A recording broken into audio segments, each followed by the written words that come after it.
Bonjour à tous, dans cette vidéo, je vais vous apprendre à créer un objet communicant et autonome qui sert comme un capteur de température imperméable ou waterproof fonctionnant sur une simple batterie pour au minimum 2 mois. Restez avec moi.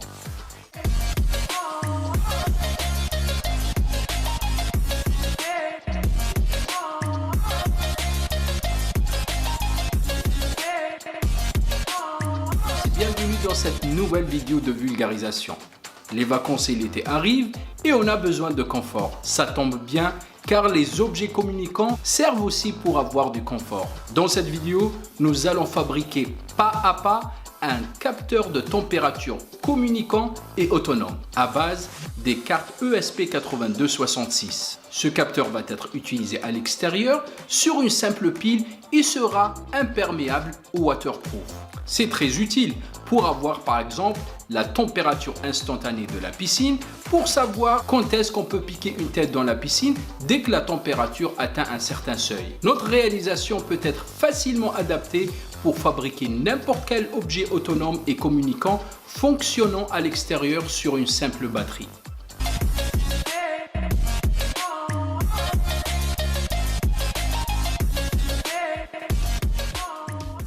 Pour la réalisation de notre objet, on va utiliser une carte ESP8266 version 01 qu'on a largement détaillée dans ma précédente série vidéo Objets connectés de A à Z. Je vous recommande de revoir les 4 parties de cette précédente série vidéo pour mieux comprendre la réalisation du capteur d'aujourd'hui.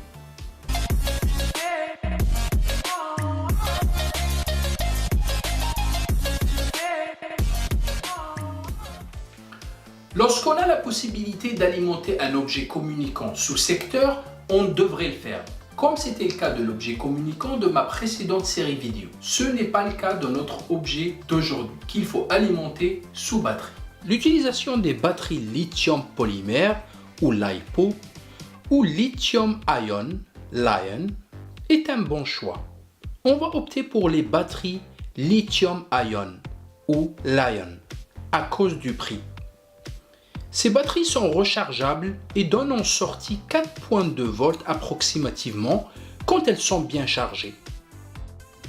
Pour la consommation d'énergie, je recommande les cartes ESP8266 version 01 car elles ont beaucoup moins de composants qui consomment de l'énergie comparant à d'autres versions de l'ESP8266 telles que la version ESP12E. Cependant, dans cette vidéo, nous allons aussi utiliser la version ESP12E.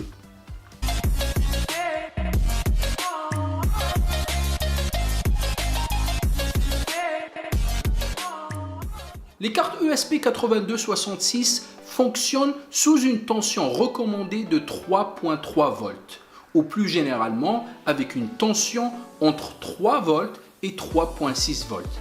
Par conséquent, pour pouvoir les alimenter avec des batteries Lion, on doit fabriquer un régulateur de tension.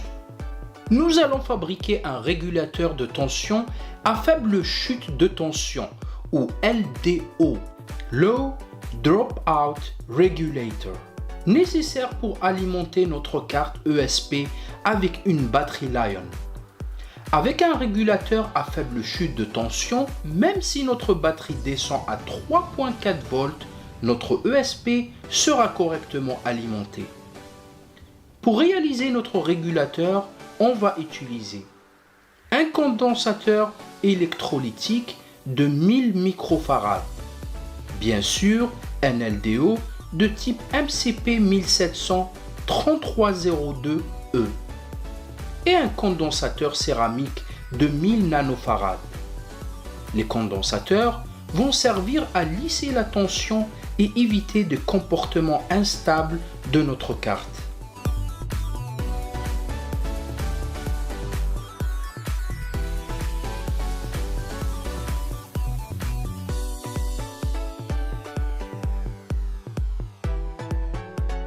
Allez, passons à la pratique.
Pour information, bien que je vais utiliser cette marque de pile à cause de son prix, je vous déconseille de l'acheter car elle n'est pas protégée et sa capacité est largement inférieure à ce qui est annoncé. Je vous déconseille également d'utiliser le chargeur fourni avec comme celui-là. Pour une utilisation sérieuse et sécurisée, je vous recommande des marques comme celle-ci, la Nitecore 3400 mAh. Rechargeable avec un circuit de protection inclus. Protection de décharge en dessous de 2.8 volts et de surcharge en dessus de 4.2 volts pour ne pas endommager la batterie. Je vous recommande aussi des chargeurs plus robustes comme celui-là.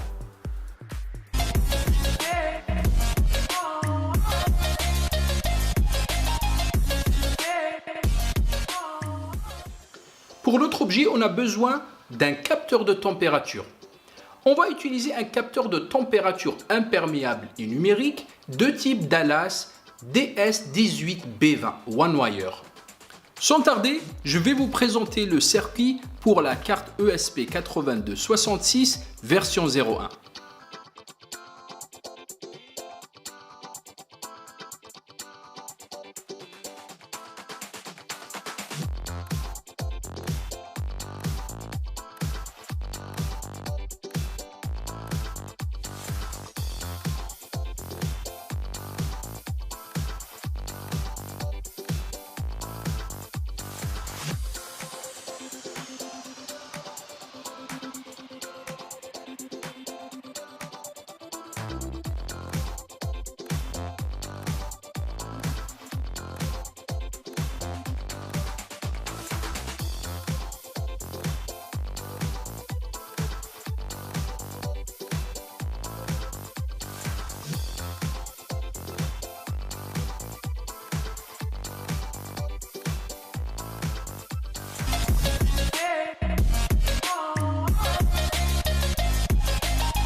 Afin de gagner en autonomie et économiser nos batteries, on va utiliser le mode Deep Sleep ou mode sommeil profond des cartes ESP.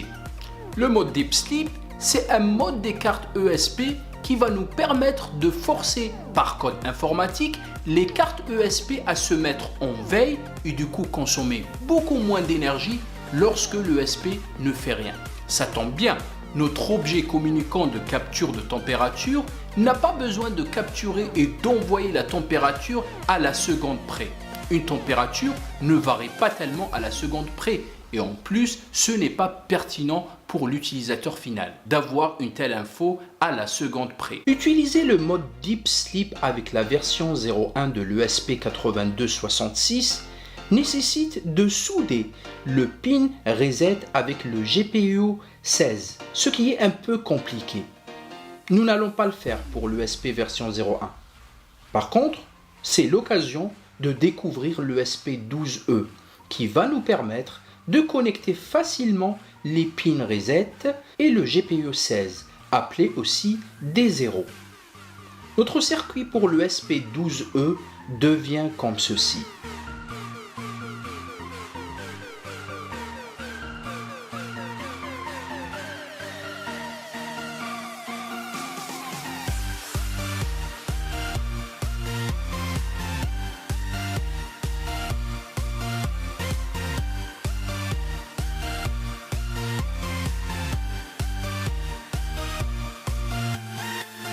Allez, on va le réaliser.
Maintenant que nos circuits sont prêts, place à la programmation. Pour le ESP8266 version 01, nous allons utiliser la maquette de programmation que nous avons réalisée dans la précédente série vidéo Objets connectés de A à Z. Pour le ESP8266 version 12E, c'est assez simpliste. Avant de passer au code informatique, permettez-moi de vous expliquer l'idée globale.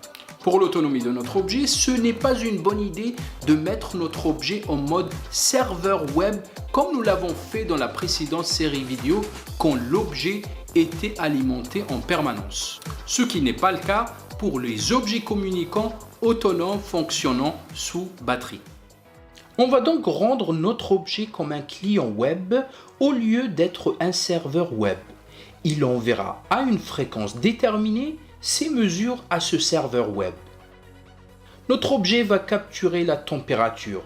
Ensuite, il va l'envoyer à notre serveur web et demander par la même occasion à quel moment il devrait capturer de nouveau la température. Notre objet se met donc ensuite en mode Deep Sleep, nous permettant ainsi d'économiser la batterie.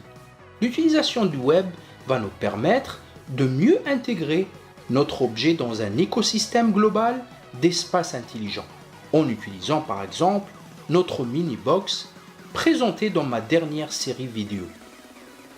L'utilisation du web va nous permettre d'accéder aux informations du capteur avec un simple navigateur web.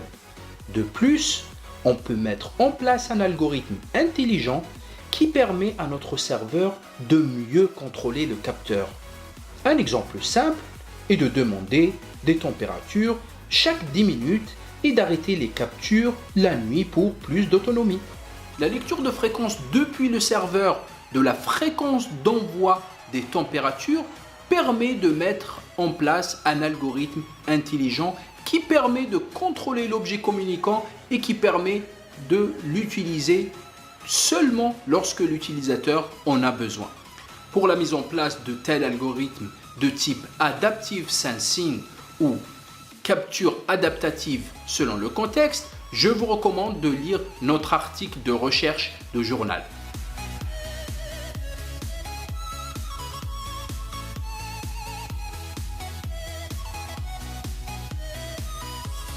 Dans notre code informatique, on va aussi demander à notre objet communicant de s'arrêter si un seuil critique de la batterie est éteint pour éviter d'endommager la batterie.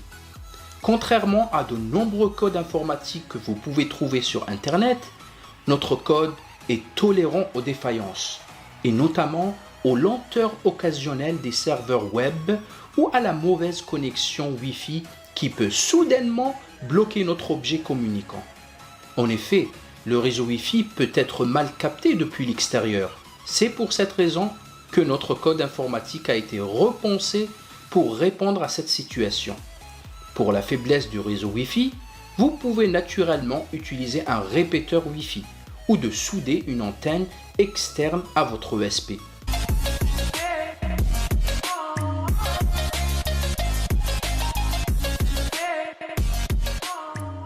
Voici notre code informatique qu'il faut téléverser vers l'ESP version 01 ou l'ESP version 12E. Si vous visualisez cette vidéo sur YouTube, je vous recommande dès maintenant de la visualiser en haute définition pour mieux voir le code. Si vous avez suivi ma précédente série vidéo Objets connectés de A à Z, vous commencez à avoir l'habitude avec ce type de code. Nous avons une partie initialisation où on indique le nom et le mot de passe de notre connexion Wi-Fi. On indique le nom de notre serveur, ici lemluma.com. Il vaut mieux travailler avec des noms, c'est-à-dire des noms de domaine DNS, de serveurs, au lieu qu'avec des adresses IP brutes qui risquent de changer et qui nécessitera de reprogrammer notre objet. Une fréquence de capture par défaut, chaque 10 secondes, et un timeout ou attente du serveur de 45 secondes maximum, qui s'adapte bien à une connexion lente ou un réseau Wi-Fi faible pour l'objet. Une initialisation du capteur Dallas de température. Et nous avons aussi une partie setup qui va initier la connexion série pour le débugage et initier la connexion Wi-Fi de l'objet avec l'envoi sous forme de message web de la température et de la demande au serveur de la fréquence de capture de la température. Tout ça est dans la fonction Setup Wi-Fi. Comme nous utilisons le mode Deep Sleep, la fonction Loop ici est vide. En effet, il n'y a pas de traitement répétitif en boucle, mais un seul traitement dans la fonction Setup exécuté une seule fois depuis le démarrage. Puis, l'objet se met en sommeil. Au prochain réveil, l'objet se mettra à exécuter l'initialisation et le setup avant de se remettre de nouveau en mode sommeil profond. Pour le téléversement du code vers l'ESP01 ou l'ESP12E, on utilise l'Arduino IDE. Pour l'ESP01, on fait exactement ce qu'on a détaillé dans ma précédente série vidéo Objets connectés de A à Z. On va donc utiliser la maquette de programmation fabriquée dans la précédente série vidéo. On s'assure de la bonne configuration de l'Arduino IDE et on branche le fil jaune au ground. On appuie sur le bouton Reset de la maquette et on appuie sur le bouton de téléversement de l'Arduino IDE.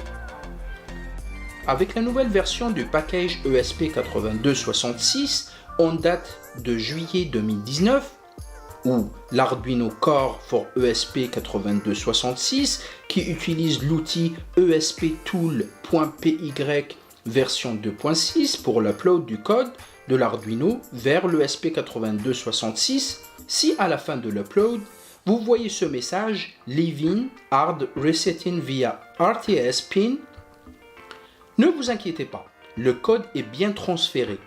Déconnectez le câble jaune, c'est-à-dire le câble GPIO 0 de l'ESP01. Puis appuyez sur le bouton Reset. L'ESP01 se mettra donc à exécuter notre code. Pour l'ESP12, c'est plus simple. On branche le câble USB du côté ordinateur et du côté de l'ESP12E. On s'assure de la sélection de l'ESP12E avec ses paramètres.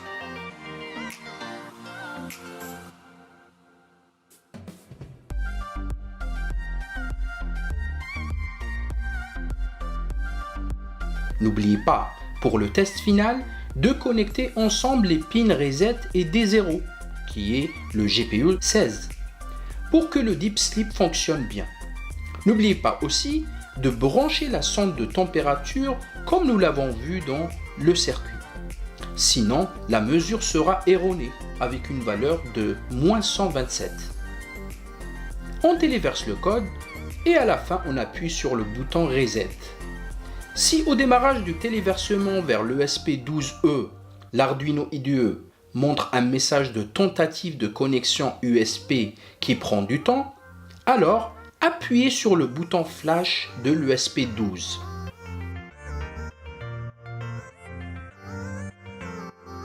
À la fin du téléversement, appuyez sur le bouton Reset de l'ESP12.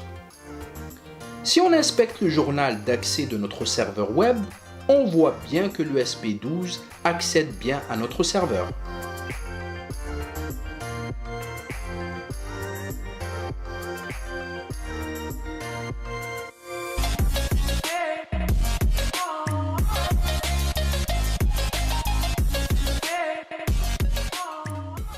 Du côté serveur web, si on veut faire simple, il me faut une machine comme une Raspberry Pi qui fait office du serveur web. Et dans cet endroit, on va placer tout simplement deux fichiers. Un fichier température piscine frequency et un fichier de script qui reçoit la température en argument. Le fichier température piscine frequency va tout simplement contenir la durée de cadence des captures de température avec ce format particulier, 3 étoiles avant, 3 étoiles après. Ici, la durée est de 600 000 millisecondes, c'est-à-dire 10 minutes. Notre objet va donc envoyer la température chaque 10 minutes. Si on veut développer un petit peu le travail du serveur, on va prévoir en plus des deux fichiers précédents un dossier data qui va stocker les données capturées dans un fichier et une page HTML qu'on nomme SuiTemp qui nous permettra de lire la dernière température captée en utilisant un navigateur web. Pour le fichier température piscine frequency, on peut donner la cadence avec un petit script écrit en langage PHP par exemple, au lieu de l'écrire en brut. Ça nous aidera à modifier le script avec un algorithme plus avancé ultérieurement. Pour le fichier température piscine, on va tout simplement stocker les données reçues du capteur dans le dossier data.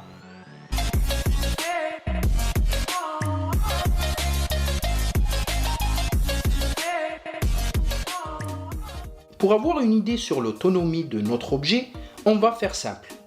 On va utiliser un multimètre et pour l'utiliser, je fais toujours un petit test des fusibles avant de mesurer l'intensité du courant.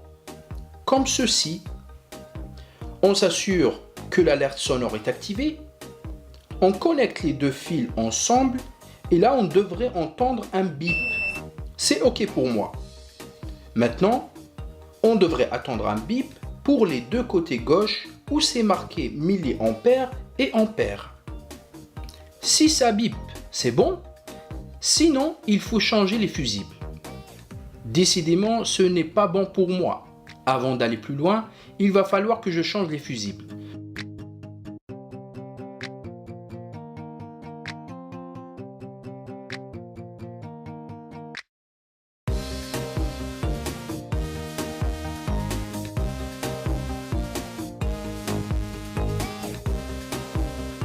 Ce sont deux fusibles F0.5 A et F10 A.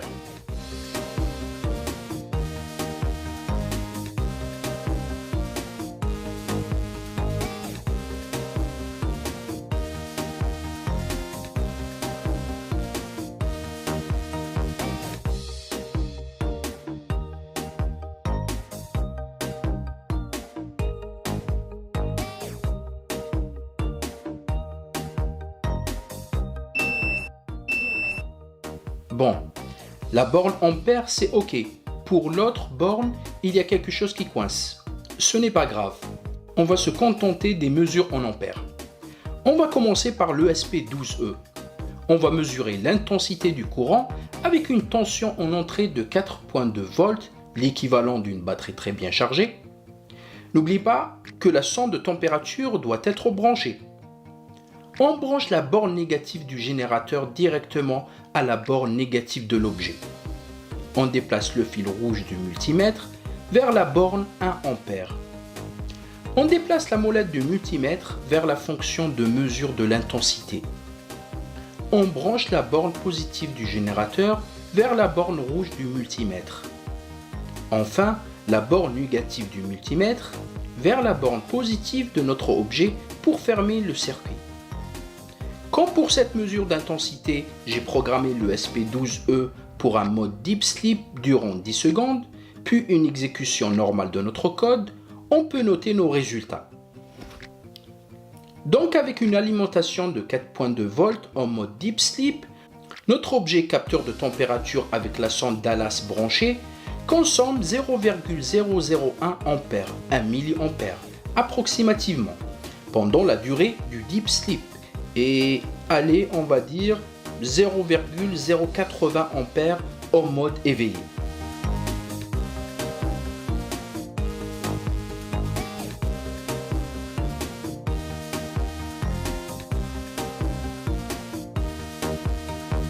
Je fais pareil pour une alimentation à 3,3 volts.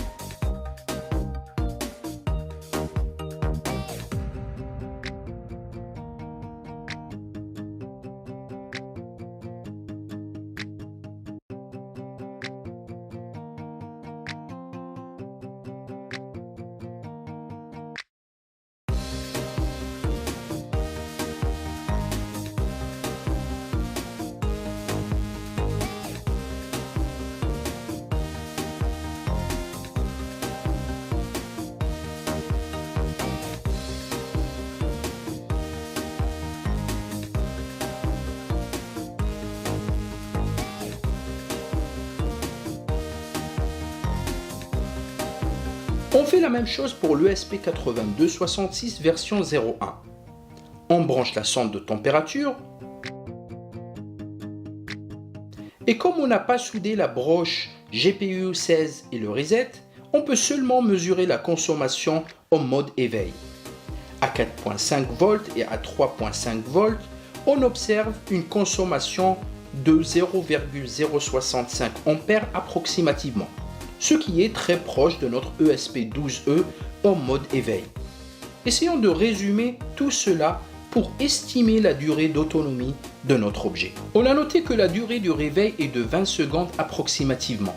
C'est vraiment à gros grains, car la durée de l'éveil dépend de plusieurs paramètres qu'on ne va pas détailler dans cette vidéo. Par exemple, la qualité de la connexion Wi-Fi, la rapidité du serveur web, le routage de l'Internet, etc. En effet, en mode éveillé, notre code informatique établit une connexion Wi-Fi vers notre point d'accès et envoie 2 messages web vers le serveur, toujours en Wi-Fi.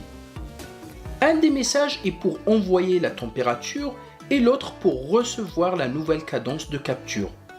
Notez qu'on peut se contenter d'un seul message, qui est l'envoi de température, et faire que la réponse du serveur soit la nouvelle cadence de capture. Donc, durant le fonctionnement de notre objet communicant, on a des cycles répétitifs composés de 2 phases.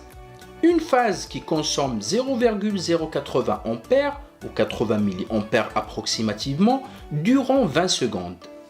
Puis une phase de sommeil à durée contrôlable. Dans notre utilisation réelle de cet objet, on va fixer la période de sommeil à 10 minutes. C'est une période raisonnable pour notre capteur de température extérieure. Pendant le sommeil profond, l'ESP, capteur branché, consomme 1 mA pendant 10 minutes. Je rappelle que pour simplifier, je n'applique aucune intelligence pour l'adaptation de cette période de sommeil. Ce qui veut dire que même si à 3 heures du matin je suis en plein rêve dans mon grand lit, mon objet communicant capture tout de même la température de ma piscine chaque 10 minutes. Allez, un peu de calcul. Supposons que j'ai une capacité de 3000 ampères-heure. J'ai donc 3000 multiplié par 3600 milliampères-secondes, soit 10 800 000 milliampères-secondes. Un cycle de mon code consomme 80 mA pendant 20 secondes, puis 1 mA pendant 10 minutes. Donc, mon cycle consomme 80 mA multiplié par 20 secondes, soit 1600 mA/seconde, plus 1 mA multiplié par 10 minutes ou 600 secondes, soit 600 mA/seconde. Ce qui fait 1600 plus 600, soit 2200 mA/seconde pour chaque cycle.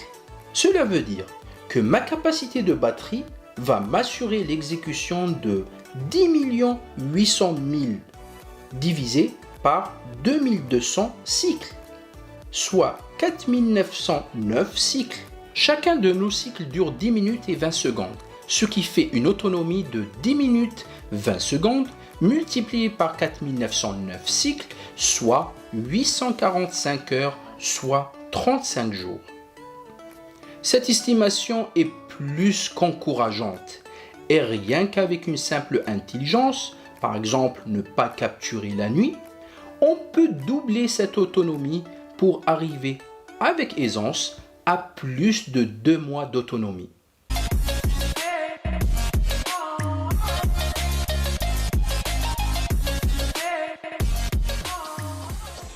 Il est temps de voir notre capteur de température en action.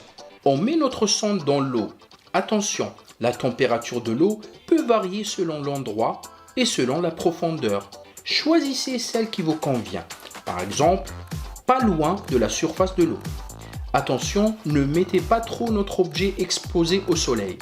Utilisez un boîtier adapté ou modélisez-le comme nous l'avons fait dans notre série précédente. En effet, trop exposé au soleil, l'objet risque de chauffer et ne pas fonctionner correctement. Si vous venez de mettre l'objet dans l'eau, attendez que le capteur se régule, ce qui nécessite quelques minutes. Je recommande d'augmenter la fréquence du capteur au niveau serveur, par exemple chaque minute, puis remettre la cadence à chaque 10 minutes. Sinon, vous pouvez attendre 10 minutes avant de considérer les valeurs retournées par le capteur. On voit bien que notre capteur envoie la température à notre serveur et on peut consulter la température de l'eau depuis n'importe où avec l'interface web. On peut même intégrer cette information dans notre mini-box que j'avais présenté dans ma précédente série vidéo. Vous pouvez penser à ajouter un mini bouton switch et ajouter un écran avec son propre bouton switch pour un affichage local. Je vous recommande les écrans 1.3 pouces OLED LCD SH1106 car ils ne sont pas chers, ou les Nokia 5110. Vous pouvez programmer un microcontrôleur comme l'ATtiny85 pour l'affichage de la température sur ces écrans sans pour autant réveiller l'ESP. On arrive à la fin de cette vidéo. J'espère qu'elle vous sera utile pour vos futurs projets autour des objets communicants autonomes. Bon, mon objet m'informe que la température de l'eau dépasse les 29 degrés. C'est la température idéale pour moi pour piquer une tête dans la piscine. Allez, profitez bien de vos vacances et à bientôt.